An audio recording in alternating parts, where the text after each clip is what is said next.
Alors bonjour à vous toutes et tous. Merci d'être là pour cette leçon de tibétain. Alors c'est bonjour mesdames hein, aujourd'hui, hein, carrément. Les messieurs sont cachés derrière les replays. Non, non, je plaisante. Ok, on se retrouve ensemble.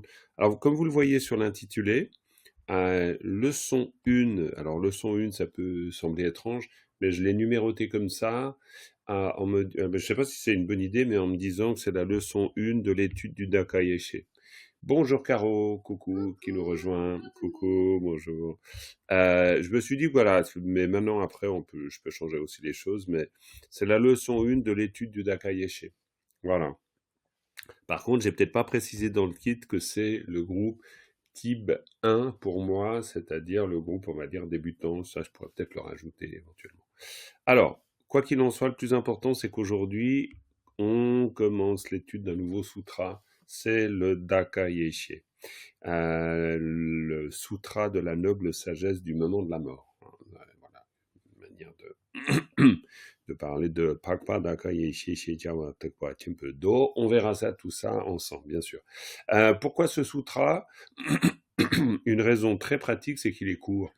Donc ça, c'est très bien. Il est vraiment très court. L'autre raison, c'est qu'il y a un autre sutra très court et très connu qui s'appelle le Sutra du cœur, mais ça, on l'a déjà étudié. Alors cela dit, vous l'avez pas forcément étudié avec moi, mais on pourrait reprendre éventuellement, si vraiment. Mais c'était aussi l'idée de se dire, ça fait partie des 5 sutras royaux, d'ailleurs avec le Sutra du cœur, qui est donc 5 sutras extrêmement importants de la tradition bouddhiste. Et quand je dis tradition bouddhiste, c'est vraiment toute tradition bouddhiste confondue, hein, quelle que soit la lignée, là vraiment. Autant Dorje Tungma, c'était quand même lié à la tradition Kagyu, mais c'était intéressant comme terrain d'étude. Mais là, quand on parle de ces sutras, c'est vraiment hyper transversal. Et ça, c'est aussi une autre raison du choix, parce qu'il faut que tout le monde puisse s'y retrouver. Et puis, ça fait aussi partie de notre compréhension générale du Dharma. Donc ça, je pense que c'est quand même intéressant d'aborder ces sutras. Euh, une autre chose qui est intéressante, c'est le contenu, évidemment. Et puis, vous verrez, il y a aussi une partie en prose et une partie versifiée. Donc, c'est intéressant pour cette raison-là. Une autre raison, c'est que vous trouvez une traduction, j'ai pas mis la référence, mais vous pouvez trouver une traduction chez 84 000. Ça, c'est l'adresse du site web, en chiffres, 84 000.co, et vous trouvez une traduction en anglais de ce Dakayeshi. J'espère, mais je crois, j'espère ne pas dire d'erreur, mais je pense que c'est le cas. Faudrait quand même vérifier. Et puis sinon, j'ai aussi fait une version bilingue avec en plus les commentaires, parce qu'il y a 2 commentaires très intéressants, classiques, hein, présents dans le Kangyur, dans le Tengyur, de ce sutra. Donc voilà, il y a de l'information autour de ça. Il n'est pas très connu, je pense, parmi nous. Quand on dit Dakayeshi, ça dit pas grand-chose. Et pourtant, dans la tradition bouddhiste, c'est vraiment un sutra important. Donc voilà, il y a plusieurs raisons qui ont conduit à ce choix. Après, il faudra que je me creuse un peu les méninges pour trouver un texte classique pas trop long et assez facile. Mais bon, on trouvera. Hein. Il n'y a pas de problème. Voilà. Alors, à part ça, j'ai repris la structure que j'utilise pour le cours intermédiaire, donc ça va pas vous dérouter trop, étant donné que vous connaissez cette structure. On commence, mais je vous la présente quand même, on commence par un exercice de lecture, et c'est le texte lui-même, sans fioriture. Voilà. Ah oui, c'est vrai qu'il faut qu'on prenne refuge, mais c'est vrai, on va prendre refuge, puis après je continue à vous raconter toutes les petites choses. Sangye cho tong soge cho nomra chongcho parato dani kapsuchi dage jintogi pe sunam ki drola penchir sangye du paraisho. Voilà, et puis je peux aussi penser à reprendre ma respiration en 2 phrases, parce que j'ai l'impression que je fais à fond, je sais pas pourquoi. Bon voilà, c'est comme ça. Ok. Alors, je disais, je vais essayer de... Voilà, je ralentis le rythme. Donc, premier exercice, exercice de lecture, avec l'extrait du sutra, bien sûr. Là, vous voyez, il est assez long, vous inquiétez pas trop. C'est simplement que au début, on verra ça ensemble, mais dans un sutra, c'est hyper classique. Vous avez le titre. Donc les 2 lignes, c'est le titre. Donc l'extrait du sutra, c'est ça, en gros. Voilà. Euh, Tout simplement. Après, vous avez le repère des particules, ça change strictement rien pour vous, vous avez l'habitude de ça, plus ou moins. Ensuite, vous avez le vocabulaire. Et pourquoi? Parce que je pars du principe, mais on peut le faire dans l'autre sens aussi, mais que d'abord on patauge, mais avec bonheur et plaisir, j'espère, mais on patauge volontairement, c'est-à-dire que là, il n'y a pas de repère. Donc, vous êtes dans une situation de non-repère, c'est vous qui voulez trouver les repères. Puis petit à petit, je vous les donne, les repères. C'est un peu le principe de la méthode. Mais vous pouvez commencer par les repères, puis ensuite aller patauger, hein, vous faites comme vous voulez. Mais donc, du coup, là, il y a des repères, forcément, vu qu'il y a les particules, vous les voyez. Là, vous avez le vocabulaire, ça ne change pas grand-chose. Donc, c'est aussi un repère pour comprendre le texte, bien sûr. Donc, il y a pas mal de mots de vocabulaire. Comme toujours, essayez d'isoler les mots de vocabulaire qui vous semblent les plus importants. Les autres, vous les apprendrez tout simplement dans le contexte. Il y a toujours des mots qu'il est bien de se dire, celui-là, je le mets de côté comme mot favori. C'est quand même bien d'essayer de faire ça. Ensuite, vous avez une analyse et traduction par segment. Donc, comme son nom l'indique, vous trouvez chaque fois le segment et une analyse grammaticale. Donc, avec une traduction littérale.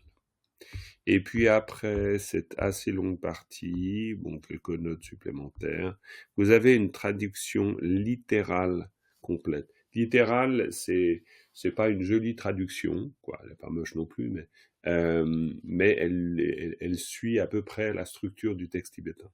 Ça peut être toujours intéressant d'avoir à la fois une traduction littérale et après une traduction littéraire, qui est un peu différente. La traduction littéraire, comme vous voyez, il y a les mots en tibétain dedans et qui, voilà, peuvent nous être utiles pour repérer le sens. Comme je vous disais, le titre, c'est ça, et puis le texte, c'est ça. Ce qui fait que c'est quand même pas très long. Mais, malgré tout, il y a quand même de la matière. Donc, vu que on se voit tous les 15 jours pour le cours débutant, ben, vous avez l'occasion quand même de pouvoir intégrer la matière, a priori. Voilà. Donc ça, c'est la proposition de cours pour nous maintenant. Ce qui est en même temps assez sympa, c'est qu'on commence ce Dakayeshi avec la connaissance de la lecture déjà. Donc, à la différence de notre toute première leçon où bah fallait apprendre à lire, là vous savez lire.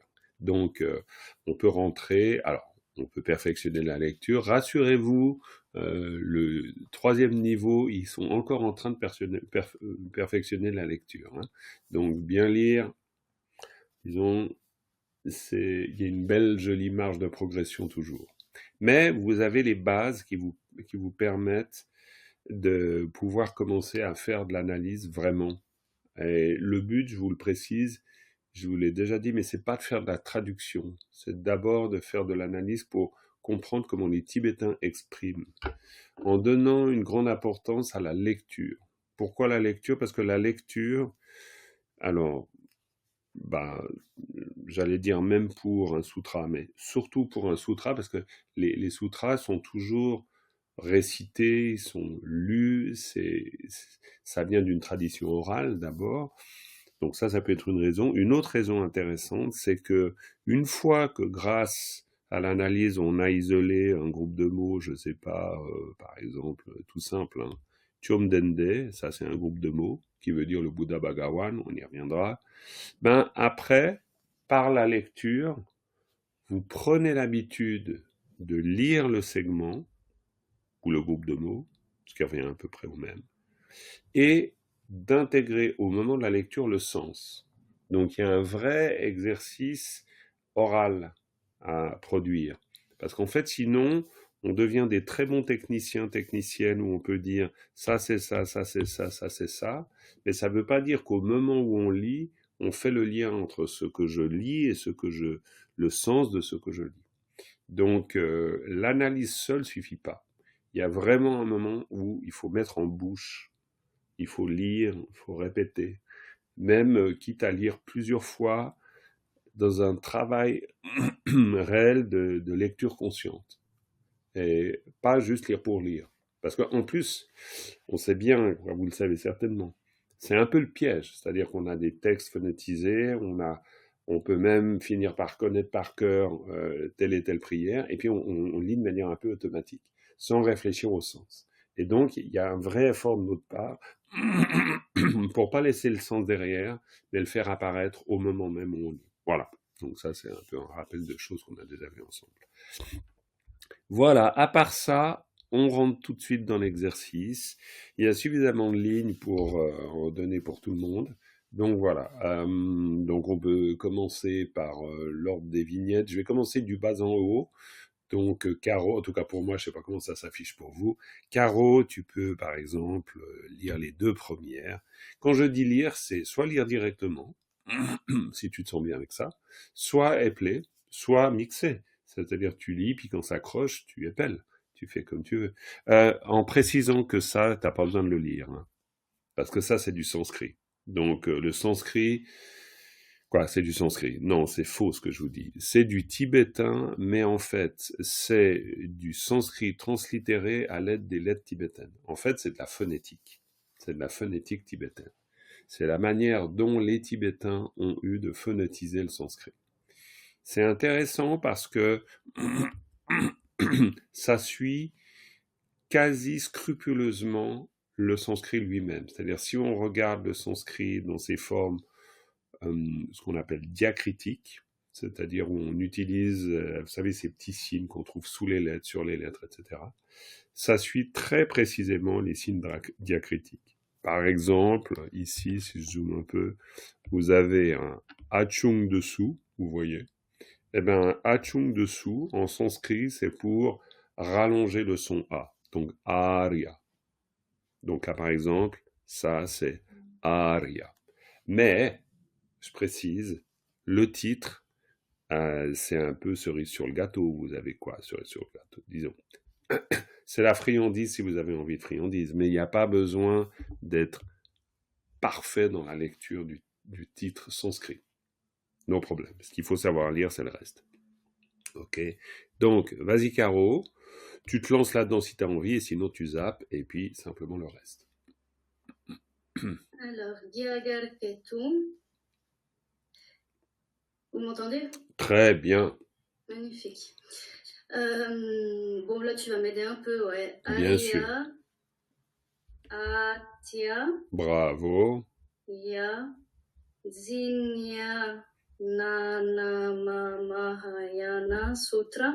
Bah, tu t'en es très bien sorti. Là, za, nya avec un A dessous, c'est jnana.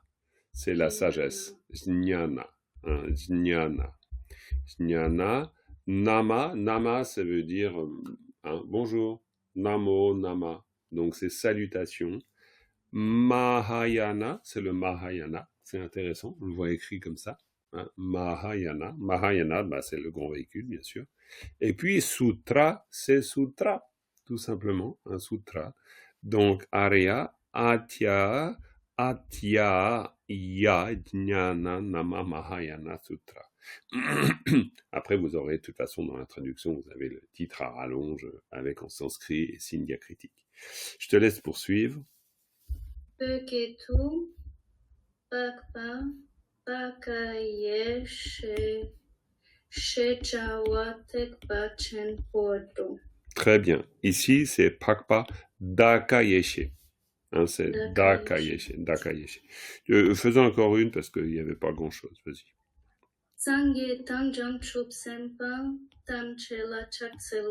Impeccable, très bien. Alors, Camille, est-ce que tu te lances dans la suite, ça te va? Je monte un peu. Depuis Dike. Alors, je te laisse ouvrir ton micro. Super. Alors, Dike,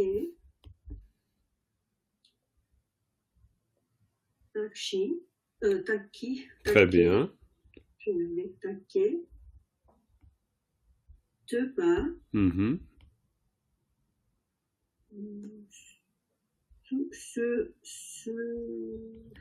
Tu. Pardon, tu, Tchouchik. Non. Très bien. Continue.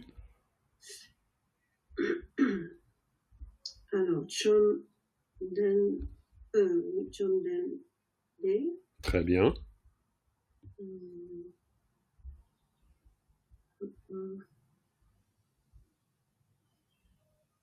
Alors, ça, c'est Anaro, Oka. Alors, ce serait Ok. Très bien. Très bien. Ok. Ouais, ouais, quand tu croches, tu reviens tu reviens à l'épellation. C'est toujours très bien. Anaro oka o. O. Ah, il se prononce pas trop. Pas trop, mais bon, franchement, ça, c'est de la cosmétique pour nous, pour l'instant. Si déjà, tu vois anaro oka o, si tu me dis ok, ben, de toute façon, à un moment donné, tu comprendras qu'on dit plutôt ogmin, mais on l'entend un poil quand même, hein, ogmin. Par exemple, o, c'est pas par exemple. O, ça veut dire au-dessous. Donc, si tu dis au-dessous de la table, tu dis chokse wola. Et donc là, tu dis pas ogla, tu dis wola. Si c'est tout seul, tu dis o. Donc, o, c'est vraiment dessous. Hein. Bon, après, on verra le sens de ogmin. Ogmin, c'est une terre pure. Ogmin. Akanishta. Oui.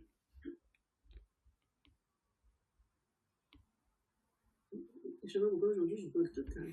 Écoute, pas de souci, vas-y tout doux. Et puis, il y a des moments où on bug. Et puis, mais bien sûr, mais appelle si tu as envie, ça va très très bien. Il n'y a pas de problème.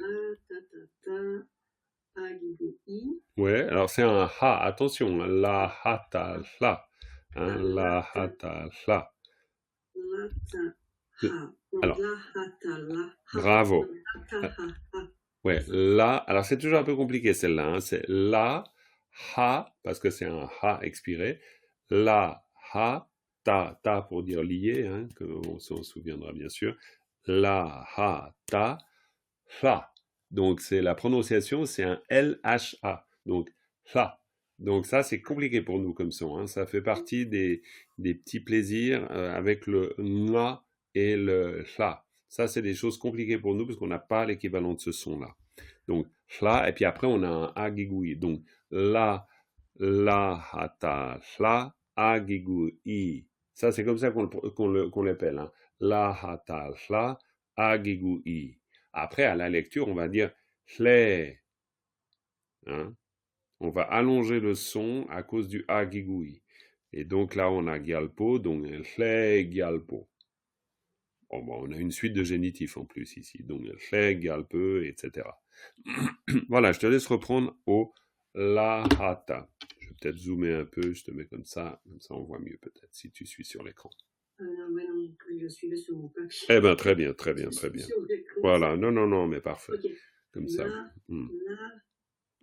La hata. Ah non. La hata la. Prends ton temps, no stress. Prends ton temps et essaye d'intégrer ça. La hata la. Vas-y. La hata la. Bravo. Ah. Ouais, encore. Alors, la hata la. Ouais, pas mal. Il faut que tu prennes du temps pour toi. Ça, c'est ce que je répète un peu inlassablement, mais prenez vraiment quand vous sentez qu'il y a il y a une syllabe manifestement, bon, bah voilà, elle est un peu revêche pour vous. Donc, vous prenez du temps et vous essayez par la répétition. Mais alors, encore une fois, c'est pas répéter juste pour répéter. C'est une répétition consciente. Vous sentez le son dans votre bouche, vous essayez de repérer comment votre langue, elle bouge. Essayez d'avoir un rapport sensible. Parce que si on a un rapport juste technique, expérience faite, ça marche pas toujours. Parce que la théorie, on la connaît, mais comme par hasard, c'est pas venu dedans. Donc, il faut vraiment la, ha, ta, et il faut le dire lentement pour ça. La, ha, ta, la, ha, ta, agégouille. Après, c'est agégouille, c'est autre chose, mais la, ha, ta, Vas-y, essaye encore une fois. Tu prends ton temps, vraiment, tu sens en toi. La, ha, ta, ha. Pas mal, c'était très bien. Juste la fin, tu as un peu oublié le l, le son l. Prends ton temps, refais. Prends ton temps. La, ha, ta, la. Très bien. Très bien, très bien. Donc ça, c'est parfait.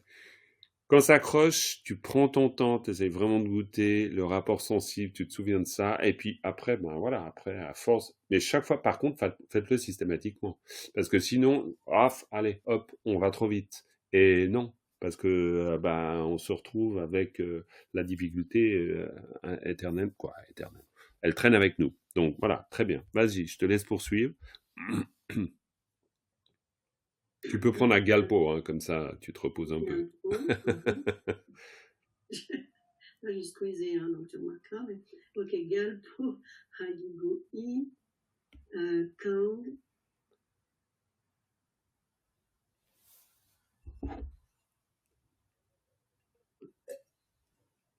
Alors, je vais appeler. Parce que là, Bien sûr, vas-y, quand tu... Ouais. Cha, nga, chang. Alors, attention, pao, parce que c'est un préfixe. Oui. Donc, chaque fois qu'il y a un préfixe. Et ça, c'est un sa. Ah, Pao, alors, sang, sang. sang, ok. Pao, sanga, sang. Très Na, bien, bravo. chuk, Ouais, choup, te, chuk, de, très bien. kor, tam, che. Et là, kor tamche, c'est très bien d'ailleurs, parce que Oui. ça va ensemble. Kor tamche là, après ça sera ça le groupe de mots. Mais attention, là il y a deux expirés. On a ao karnaro korakor et on a tamasa tam. Alors essaye de nouveau pareil. Kor tamche la. Essaye vraiment de sentir quand tu dis. Vas-y.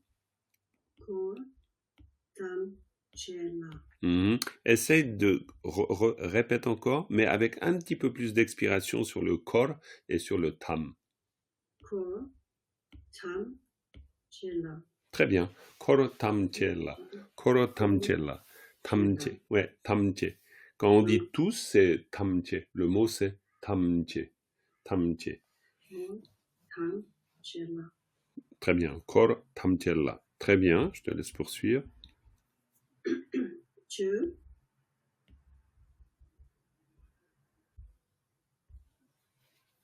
donne pas. Donne pas. Bravo. Très bien. Et puis, tang, très bien. Une petite pause, comme ça on va continuer la lecture avec maintenant Jacqueline. Vas-y Jacqueline, je dézoome pour peut-être avoir tout le texte. On arrive à avoir, ouais, on arrive en tout cas à avoir toute la phrase là. C'est bon. On est à Jang. Ouais. On est à Jang ou on est à Chang? Jang. Ouais, on est à Chang, tout à fait. Mais ça c'est la faute de personne, hein. C'est-à-dire qu'au début on a trouvé la phonétique Jiang, c'est pas Jiang, c'est Chang. Chang. Ouais. Expiré bas. Chang. Tout à fait. Changchup, quand on dit Changchup, c'est Changchup, c'est l'éveil, hein. Changchup, on dit pas Jongchup. Ok, Changchup, sem.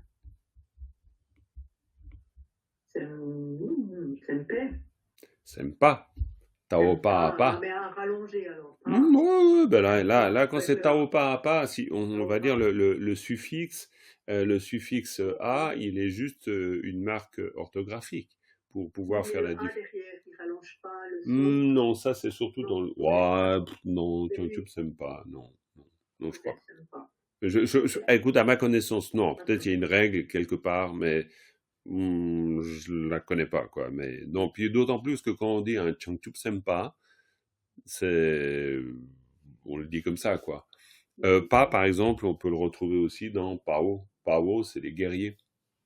Oui. C'est le même mot d'ailleurs. Okay. C'est la bravoure.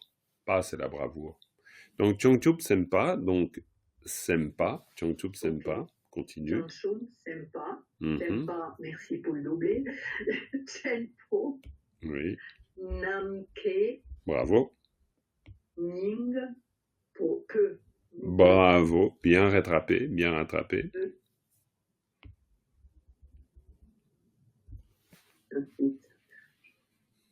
Chom. Chom. Chom. Je suis fâché avec les chats en français. Hein, donc. Pas grave. Chom. Chontende. Tout à fait. Bravo. Chumdende là.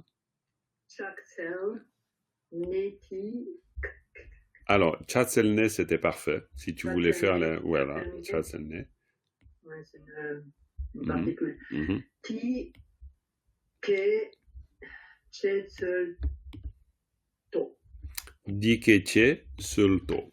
Dikeche solto. Ouais. Là, on est dans un texte en prose. Hein. C'est intéressant. On est dans un texte en prose. À la différence de ce qu'on avait étudié avec Dorje Changtungma, qui était un texte versifié. Dans un texte versifié, vous avez 7 pieds, vous avez 9 pieds, et puis finalement, vous avez toujours la rythmique des pieds qui vous permettent de, qui vous permet de, voilà, de le dire, on pourrait dire avec une césure normale. Après, plus ou moins chaque groupe de mots, même si parfois il peut y avoir un groupe de mots à rallonge. Mais ici, vous n'avez pas ça. Donc ici, ça va faire partie de l'apprentissage. C'est-à-dire que la particule, elle est une marque de ponctuation aussi pour nous.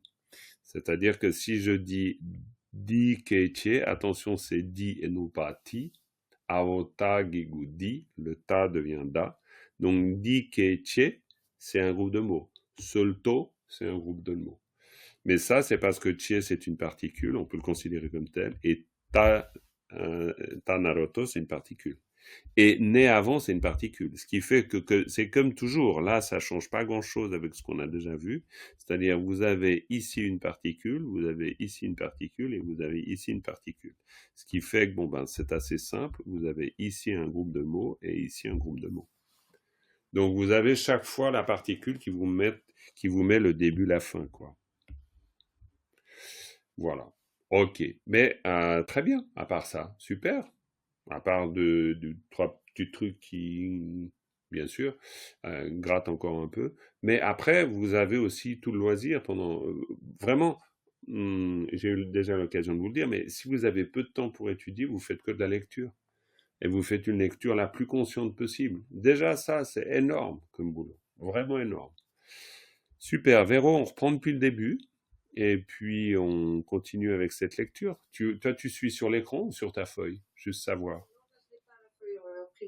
D'accord. Alors, la taille, ça va comme ça? Tu veux que je zoome plus ou pas?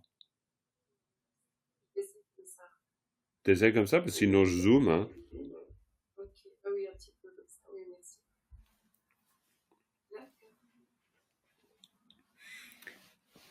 Aria. Alors, je t'entends faiblement. Alors, ah oui, c'est parce que... Ouais, je pense que c'est parce que... Attends, je coupe. Oui, c'est parce que t'as le retour de la... D'accord. Ouais. Est-ce que c'est mieux comme ça? Oh, c'est beaucoup mieux. C'est beaucoup mieux. C'est beaucoup Je mieux. recommence. Bien sûr.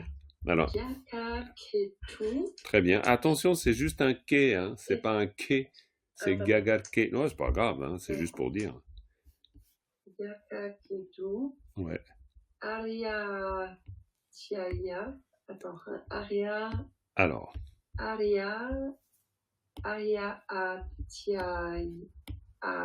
Atiaya, bravo. Atiaya. Ça c'est difficile, mais j'essaie. Oui, mais écoute, c'est... Jnana. Jnana.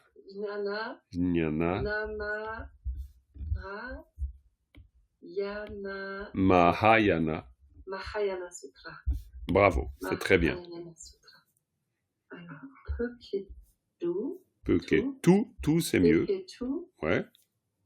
Hakpa Daka Yeshe. Attention, le K, c'est systématiquement, tu fais des K expirés, alors que là, c'est chaque fois un K droit, sec. K, Daka, c'est Daka, tout simplement Daka. Daka. Daka Yeshe. Chez Chapa. Chez Jawa. Chez Jawa. Ah, non, c'est pas grave. Tepa Chenpo Do. Tekpa Chenpo Do. Tekpa Chenpo Do. Très bien. Tekpa Chenpo Do. Ce que je vais faire, je me rends compte, ce qui peut être pratique pour vous aider, c'est je vous souligne le groupe de mots. Comme ça, vous dites, ok, c'est ça le groupe de mots. Tekpa Chenpo Do. Attention, les pas, c'est des pas tout simple. C'est un peu comme les cas. Je pense que du coup, tu t'es dit, zut, les expirés, je les fais mal, donc je vais systématiquement faire des expirés. Mais tu n'as pas besoin de faire systématiquement des expirés. Donc, pas, si c'est pas expiré, tu dis juste pas la peau, très bien. Tekpa tiempo do. Tekpa tiempo do, do, ça veut dire sutra. Donc, quand on dit tekpa tiempo do, ça veut dire quoi? Tekpa Chenpo grand, peut-être. Bravo. Sutra, Tekpa, pas, tu avais dit avant, mais. Ouais, mais on reviendra de toute façon. C'est juste pour voir si par hasard. Tekpa, non, je Ok, suis pas du tout sûre. Tekpa Chenpo, c'est le grand véhicule, tout Ah, simplement. voilà. Tekpa Chenpo. Hein, donc, quand on dit grand véhicule, c'est Tekpa Chenpo do Sutra. Donc, un sutra du grand véhicule, tout simplement. C'est très simple, en fait. Quoi, je dis très simple, j'ai envie de simplifier les choses. Et c'est vrai que c'est un peu simple. C'est quoi, simple? C'est-à-dire, bon, après, il faut s'y faire, mais dès lors qu'on est dans la logique de la langue, c'est pas si compliqué que ça. Tekpa tiempo do. Très bien, peut-être encore une phrase. Je vais aussi zoomer comme ça tu verras bien. Voilà. Alors, Sangye, Tong, Chongchup, Sem. Alors, j'attends le groupe. Vas-y. Sempe. Sempa. Sempa.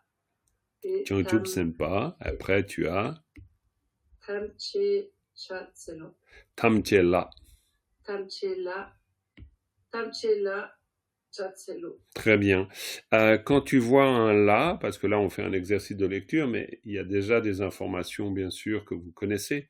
Quand tu as un la, comment tu interprètes le tamchela?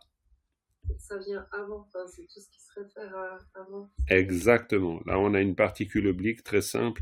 Donc, quand on dit tamche, si je prenais juste ça, tamchela, ça veut dire à tous.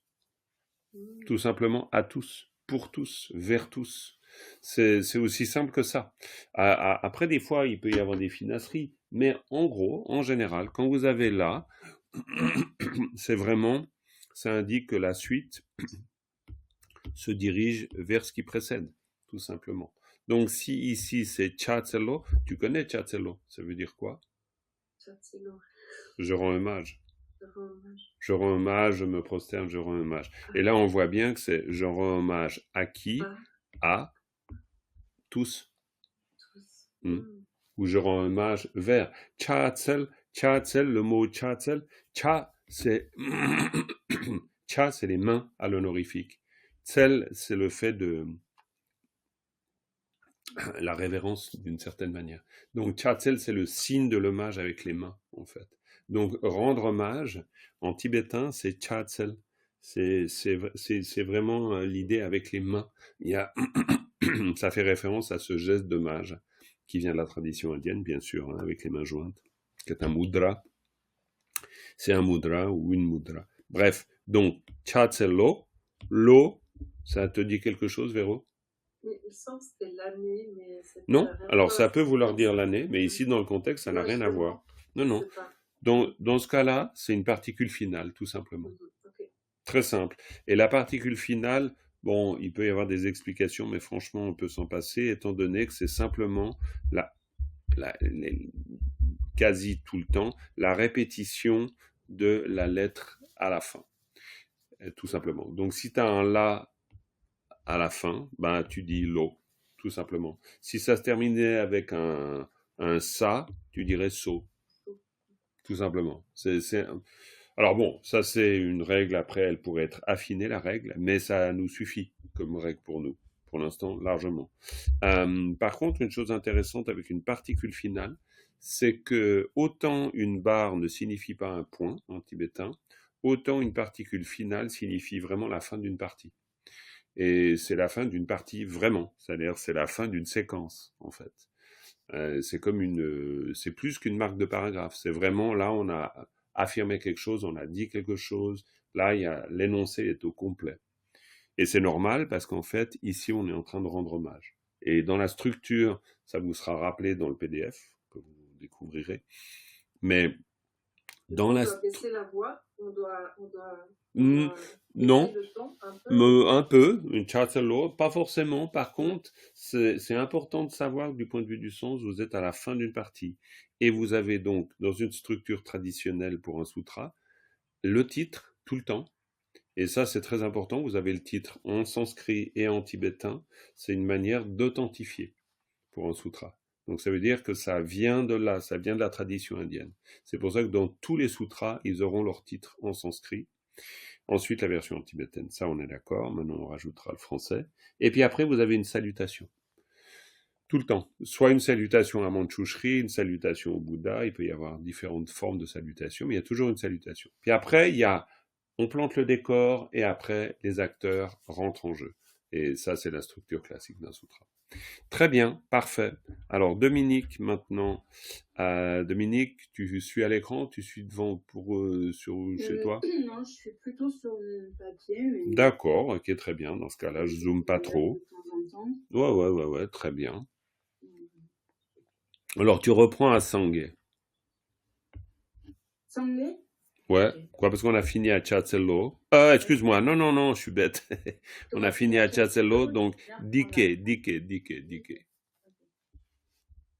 Dike, taki, tepa, tu, sikna, Impeccable, chondende, très bien. min, le, gelpe, gelpei, Guelpeux, t'as pas besoin de rajouter trop. non, Guelpeux, ça va bien.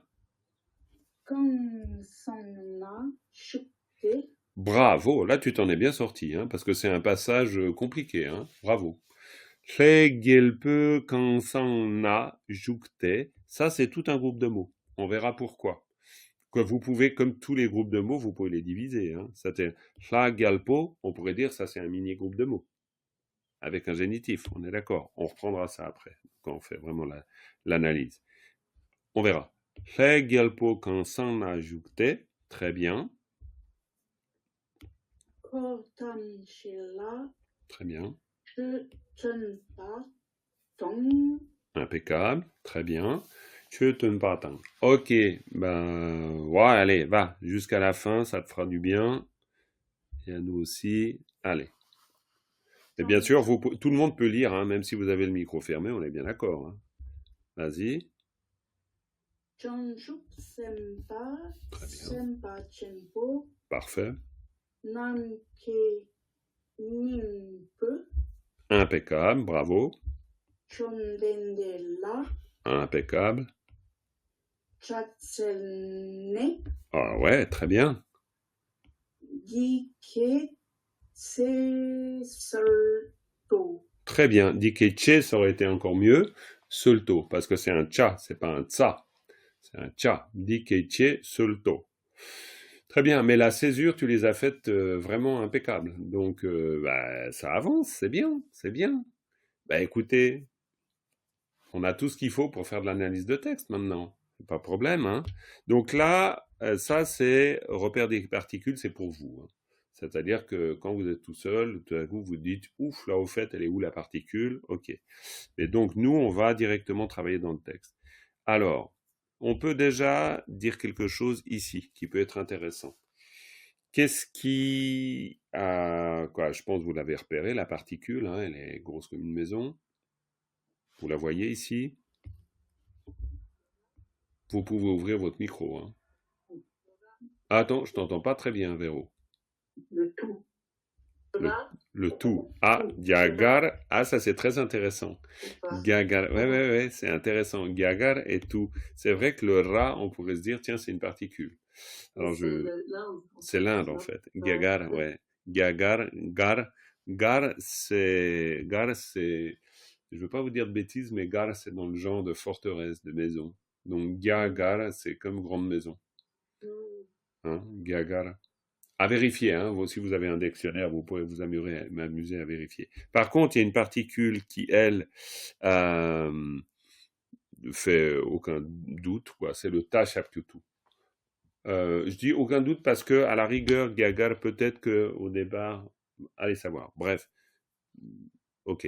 Mais de toute façon, chaque fois qu'on dit l'Inde, on dit Gagar. Donc, Gagar, c'est le mot qu'on peut retenir. Maintenant, tout, par contre, alors ça, c'est clairement une particule, parce qu'on dit Ketu, c'est pas tout le temps. Hein. Donc, tout, c'est quoi pour vous, tout, comme particule? Là, vous pouvez ouvrir vos micros, hein, vous pouvez participer, pas besoin que je vous interpelle, hein, vous y allez, quoi, si vous avez un truc à dire. Alors, c'est quoi pour vous? Un ladon. Ladon, tout à fait, c'est un ladon, c'est une particule, la fameuse particule. Alors, locative, oblique, il y a différentes manières de dire. Moi, j'essaie souvent de m'en référer au clair miroir. Donc, dans ce livre de grammaire, on va parler d'une particule oblique. Mais bref, quelles sont, chaque fois je vais être un peu systématique là-dessus, c'est quoi ces particularités? Alors, Dominique, tu as déjà dit que c'était un ladon, tu peux en dire quelque chose d'autre? Ça marque le lieu d'incidence. Bravo. Est-ce qu'on peut dire qu'elle est variable, pas variable? Oui. Ah ouais, très bien. Et puis elle a combien de formes? Ah, du coup, Bravo c'est Jacqueline. 7, non? 7. C'est, en tibétain, on dit la dun. On dit les 7 particules avec le sens de la. Ça, c'est le nom qu'on donne grammatical à cette particule. La dun. Les 7 particules avec le sens de la. Suraru. Et c'est comment la suite? Dit comme ça, j'ai pas appris par cœur la phrase. Quelqu'un d'autre? Caro, Véro, Jacqueline, Camille? Non? Suraru tu nala tu. Suraru tu nala tu. Suraru tu nala tu. Ça, c'est les 7 particules. C'est intéressant parce que, par exemple, vous en avez une là, que l'on voit ici. Hop. Tic, tic. Ça, c'est aussi, celle-là, c'est aussi une particule oblique.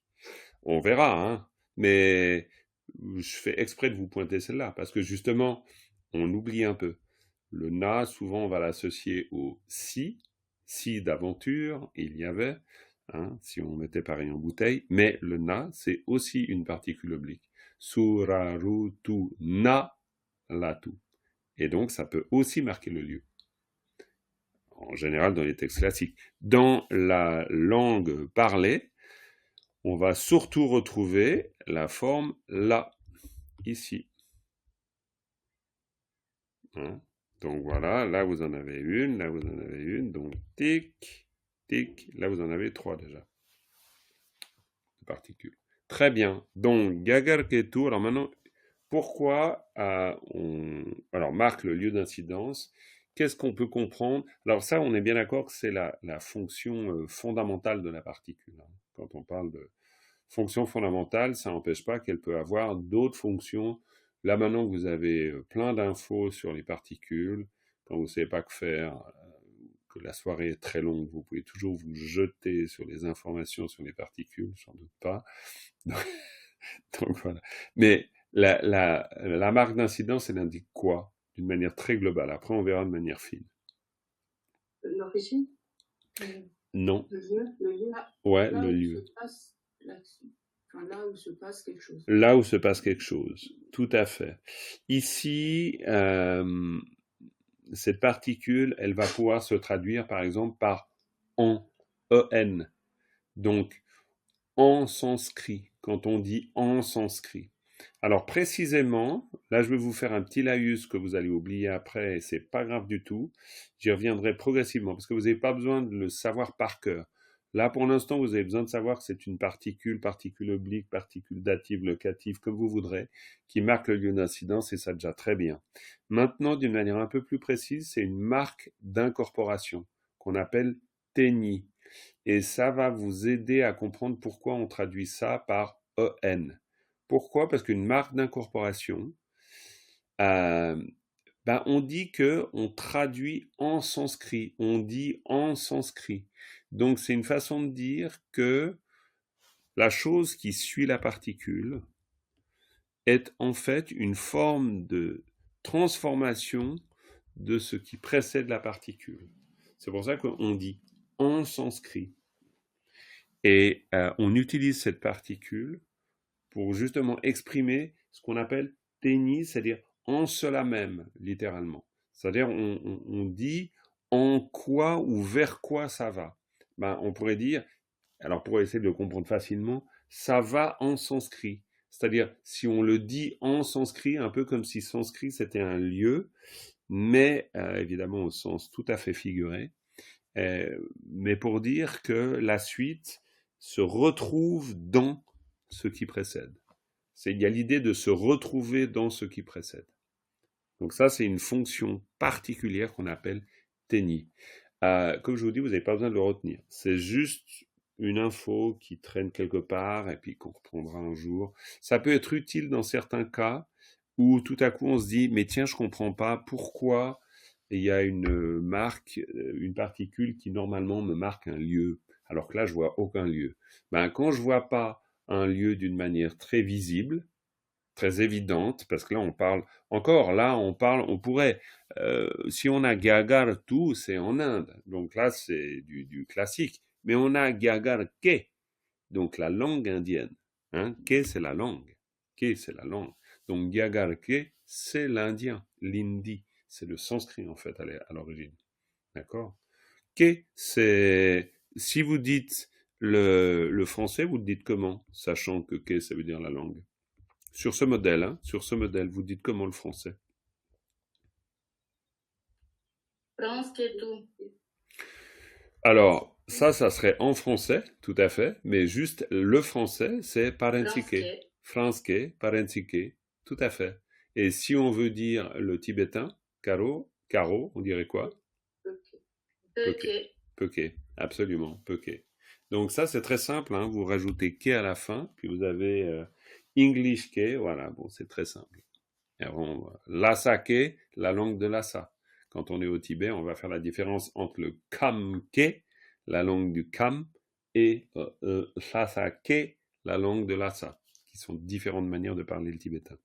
Ok, Gagar Ketu. Très bien. Après, on a le truc à rallonge, donc là, on va pas revenir là-dessus. Ensuite, qu'est-ce que l'on peut dire de cette deuxième phrase en termes de particules? Il n'y en a pas des tonnes, hein. Il y en a un petit problème, Ouais. Jean-Marc, c'est que dans le repère des particules, à côté du pot, il y a un A qui dit I. Et dans le texte original, j'ai regardé, enfin dans le texte original, je ne sais pas si c'est le texte original, mais le texte qui se trouve dans le livre des Kagyumenam, il y est aussi. Tu me parles de quoi? De où? En fait, j'ai pas Dans la repéré. ligne que tu viens de... Ouais. À la fin, Tienpo. Ouais. Ici, Tienpo. Tienpo. Dans ce que tu as mis dans le paragraphe suivant, repère des particules, tu as mis un Agigui après le pot. Il n'est pas là. Tienpo do. Dans le texte de Kagyumenam, il y a aussi le Agigui. Donc, je l'ai oublié ici. Bah, peut-être bien. Ouais, j'ai peut-être bien oublié. C'est un bon repère. Et ça te semble logique, Dominique, qu'il puisse y avoir un Agigui? Oui. Pourquoi? Le sutra du. Bravo, c'est impeccable. Bravo, absolument. Le sutra du Mahayana. Hein? Et le sutra du Mahayana, vu qu'on est dessus, Tienpo, alors Tienpo Do, très bien, Tienpo Do, bon voilà. Et dans ce cas-là, si on a le Agigui ici, donc Tienpo et Do, c'est quoi le rapport entre les deux? C'est-à-dire le type de lien que opère le génitif. Le rapport de déterminant à déterminant. Et précisément, c'est qualifiant, qualifié ici. C'est-à-dire, c'est une manière de créer un adjectif, tout simplement. On utilise Mahayana comme adjectif. Adjectif, c'est une façon de dire, hein. Mais disons, c'est un sutra mahayanique, si on voulait le dire sous forme d'adjectif, on le dirait comme ça. Mais c'est un sutra du Mahayana. Pourquoi? Parce que du Mahayana, c'est personne, hein, Tekpa Tiempo. Donc, c'est pas la pomme de Tashi, hein. Donc, c'est le sutra du Mahayana. Mais bon, bref, voilà, ça c'est... Mais parfait, très bien. Sinon, il y a une particule intéressante. Pas forcément mis en repérage, mais que là, vous pouvez quand même observer. Il y a des choses intéressantes là-dedans. Qu'est-ce que vous voyez comme particule, autre que le... Est-ce que le sa, après le chez, ça peut être une... Ça pourrait, mais en l'occurrence, ça l'est pas. Ça, c'est un peu un piège. Ça, Ok. c'est un peu un piège. Par contre, Véro, tu mets le doigt sur un truc très intéressant, c'est chez Chiawa. Chez Chiawa, je dirais que ça fait partie des mots-clés. Alors, pas des mots-clés dans la langue parlée, on est bien d'accord. Mais dès lors qu'on étudie des textes, chez Chiawa, c'est très important parce que c'est ainsi nommé. C'est une manière de dire que nous parlons de cela. Alors, on peut le prendre comme une formule. Maintenant, après, il y a une chose intéressante pour nous, c'est chez. Alors là, j'ai pas fait de grands détails dans la leçon là-dessus, mais chez, c'est la marque du discours rapporté aussi. C'est-à-dire qu'on est en train de citer quelque chose. On est en train de dire Dakayeshe, hein, chez Jawa. Ça veut dire, on dit cela s'appelle, chez Jawa, c'est cela s'appelle, ainsi nommé Dakayeshe. Dakayeshe, chez Jawa. Et en tibétain, ça c'est une structure aussi dans la langue parlée complètement classique. C'est-à-dire vous mettez la marque du discours rapporté après le discours. En français, on ne le fait pas comme ça. En français, on dit il a dit qu'il allait venir. D'accord? Donc on met la marque du discours rapporté avant. Puis après, on dit ce qu'il a dit. Il a dit, il allait venir. En tibétain, c'est il allait venir, il a dit. On le dit toujours comme ça. Parce que, encore une fois, on est dans la même logique que l'on retrouve partout dans la langue tibétaine. On parle, c'est une langue qui exprime comment moi je l'ai entendu, comment je l'ai vécu. Puis en fait, dans la séquence, j'ai d'abord entendu, puis après je me suis dit, ah, c'est lui qui l'a dit. Donc en fait, dans la séquence, on suit toujours comment l'esprit perçoit la réalité. On est toujours dans cette même idée, d'accord, fondamentalement. Donc, Daga Yeshe, alors, Daka Yeshe, Shejawa, Tekpa Chimbudo. Donc, c'est très bien. Ici, ce qu'on peut voir aussi, il y a encore une autre petite chose qui serait intéressante de repérer. Il y a les particules pas. Ouais, bravo. Celle-là, et puis celle-là, est-ce que pour toi, c'est les mêmes ou pas?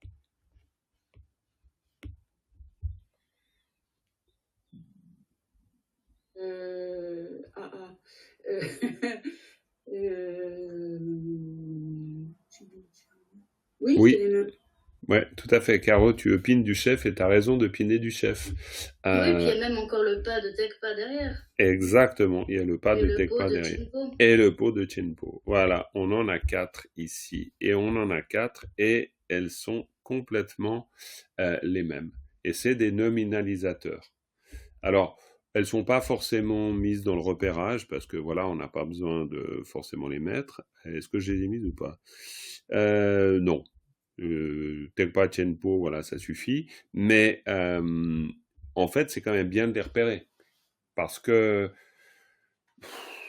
c'est bien, parce que comme ça, on sait comment ça se construit. De toute façon, donc là, on a nominalisé pa, pakpa, et pakpa, c'est noble. Donc, on parle d'une personne qui est noble, ou on parle de quelque chose qui est noble. Mais pa tout seul, c'est aria, hein, pa.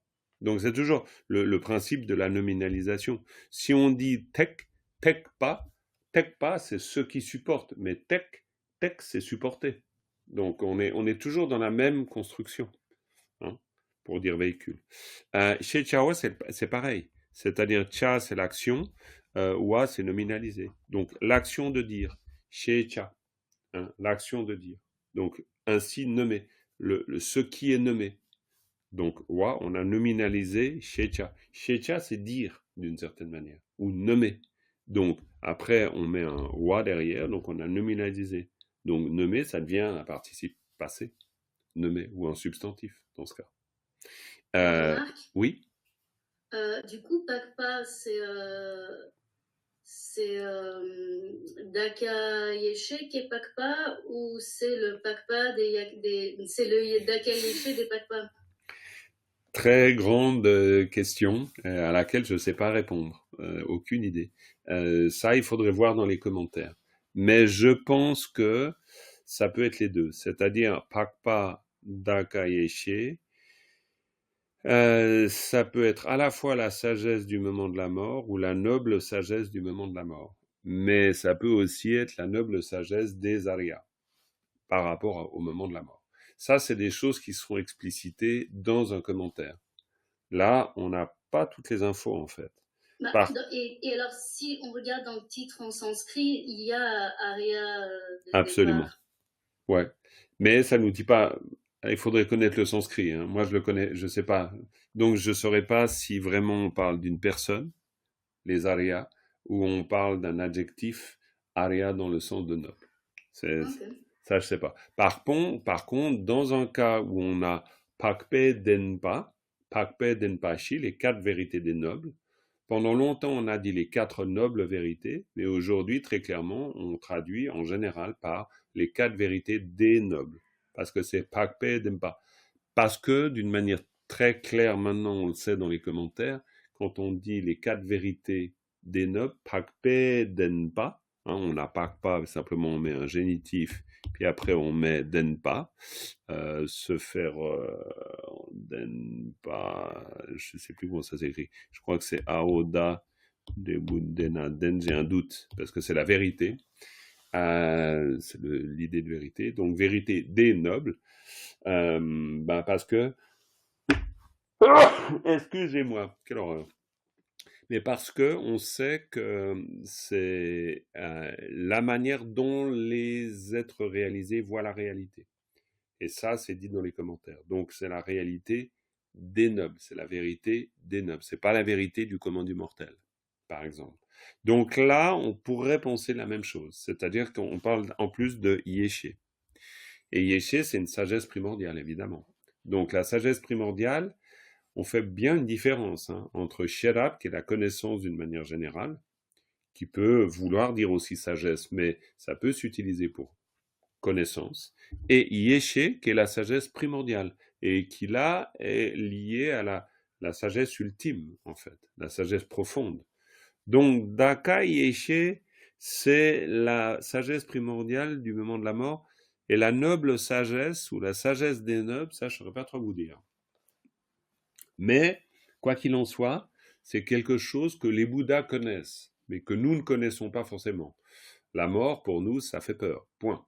Mais ici, évidemment, pour un Bouddha, ça signifie quelque chose. Et c'est tout le sens du souci. Après, Oui, dans la comparaison que tu as fait avec le Pac-P, il y avait un génitif quand même. Donc, complètement. Donc là, c'est quand même, comme tu dis toujours, là.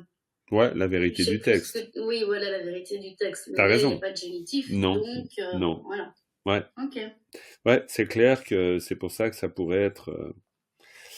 Mais c'est vrai que parfois on peut omettre le génitif aussi, quoi. Voilà. Mais c'est sûr que Pakpe Dempa, on est sûr que c'est la vérité des nobles ou alors la vérité noble. Ça peut vouloir dire les deux. Ici, c'est un peu différent. Ok, voilà. Ça pose pas grand problème. Après, comme je vous l'ai dit avant, l'intérêt, c'est toujours les groupes de mots. C'est-à-dire, Pakpa Daka Yeshe, ça c'est un groupe de mots. Et puis ensuite, on a She Chawa, ainsi nommé. Et ensuite, on a Tekpa Chenpo Do, ou Tekpa Chenpe Do, ce qui effectivement serait plus logique. Donc là, on a 3 groupes de mots.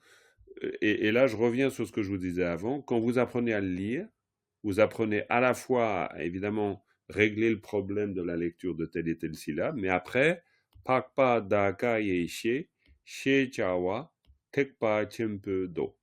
Et là, vous le lisez par groupe de mots. Ça, c'est important. Et au moment de le lire, c'est d'essayer de retenir le sens du groupe de mots. Voilà.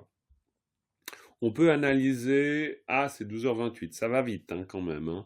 Donc, vous poursuivrez l'analyse après de votre côté, bien sûr.